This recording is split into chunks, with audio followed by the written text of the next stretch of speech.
Yau za mu yi magana akan soyayya. Ina son ku sani da cewa wasu mutane ba su saba da wannan me ake nufi da soyayya ba. Idan mutum yana ƙoƙarin ya nuna musu ƙauna, yana ƙoƙarin ya nuna musu soyayya, sai su ce kai, wannan wace kirkinta ya yi yawa, wane kirkinsa ya yi yawa. Sai su fara ganin shi ta wani, sai su fara ganin shi wani iri, su fara ganin ai kirkin ma ya yi yawa, kyautatawar ta yi yawa. Idan ka kyautata musu, it's too good to be true a wajensu. In fact, idan kana ƙoƙarin ka kyautata musu, wannan shi ne zai zama dalilin da zai sa su yanke mu'amala da kai. Bayan ma sun yanke mu'amala da mutum, za su yi blocking ɗin mutum. Hasali ma, a wasu lokutan idan ka haɗu da mutane masu hali, yawan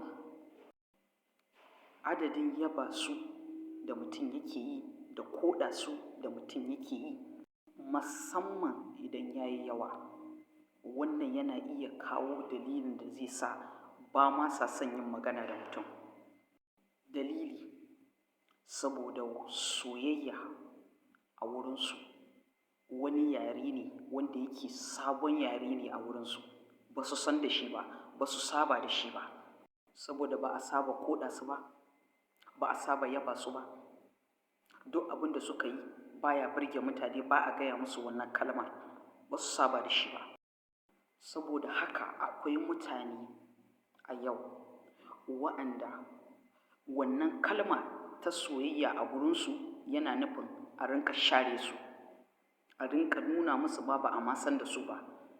Akwai mutane da kuma kalman nan ta soyayya yana nufin ka rinƙa baya-baya da su.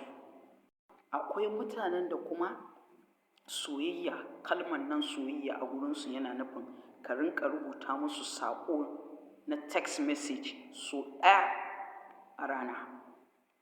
Idan Allah ya haɗa ka da irin wa'annan mutanen, to dole ne sai ka fahimci me ake nufi da kalman nan ta soyayya tun daga asalin background ɗin mutum da kuma yankin da mutum ya taso, that is environment ɗin da mutum yake. Ina nufin ba kai da za ka ba da soyayya ba, a'a, idan ka haɗu da irin wa'annan mutanen wanda ba su fahimci menene soyayya ba, sai ka fahimci daga asalin inda suka fito da irin kalan environment ɗin da su kansu suka fito. Sai ka fahimci su karan kansu wane irin soyayya ne aka ba su daga asalin gidansu. Shin sun ma fahimci menene ma soyayya? A misali, idan a matsayinka na namiji ka haɗu da mace wanda mahaifinta ya rabu da mahaifiyarta, ta taso a hannun kishiyar mahaifiya, ta taso a hannun wasu mutane wanda ta riga da ta samu experience wanda mara daɗi ne rayuwar da ta taso a ciki. Sannan kuma sai Allah ya zo yana haɗa ta da maza wa'anda mayaudara ne, sun yaudare ta. Kai kuma a lokacin da Allah zai zo ya haɗa ka da ita, ta riga da ta samu wani experience a game da kalmar nan da ake nufi da ita so. Ta fahimce shi a baibai, ba ta fahimce shi a hanyar da ya dace ba. Ma'ana, kai kuma sai ka zo kana siya mata kyaututtuka, kana bata, kana ɗaukar kuɗi kana bata don kyautatawa. A cikin ƙwaƙwalwarta za ta fara tunanin, to me wannan yake nema a gare ni? Me yake nema da ni da yake bani wannan kyaututtukan? Kai kuma a cikin zuciyarka kana yi ne domin ka ga abin da kake so, kuma don ka kyautatawa abin da kake so ai ba laifi ba ne ba. Menene dama ake nufi da soyayya? Kyautatawa.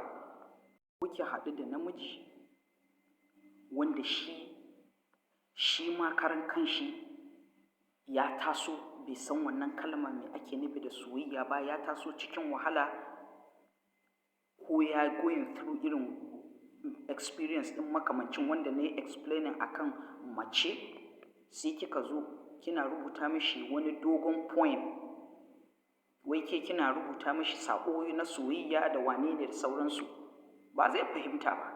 Saboda me? Saboda shi wannan kalma ta soyayya bai fahimce shi ba tun daga asalin inda ya taso. Bai saba ganin ana masa haka ba. Ina ko kun fahimta?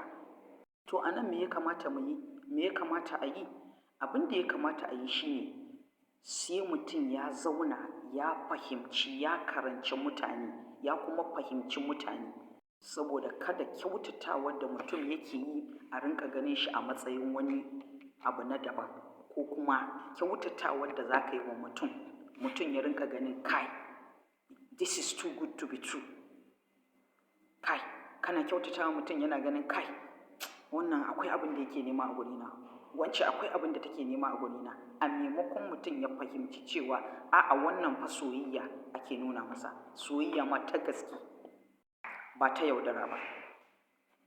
Saboda a duk lokacin da mutum bai tsaya ya karanci mutane ba, har duk wani kyautatawar da za ka yi wa mutum a cikin soyayya har yana ganin kai, wannan kyautatawar ta yi yawa da wata manufa yake kallon abun, to ba za a koma ana gudun mutum, za a koma ana gudunki, za a koma ana gudunka.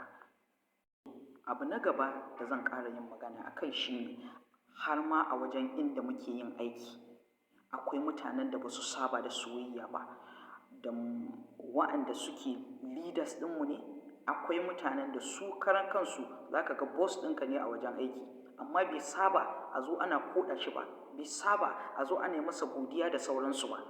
So abin sai ya dinga kawo wani interpretation da mutum zai rinƙa yi a cikin kanshi.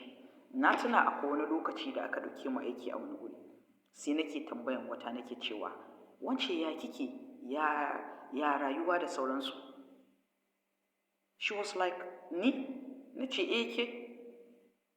Ya ɗauke ta like 2 minutes kamin ta bani ansa, saboda bata saba ba.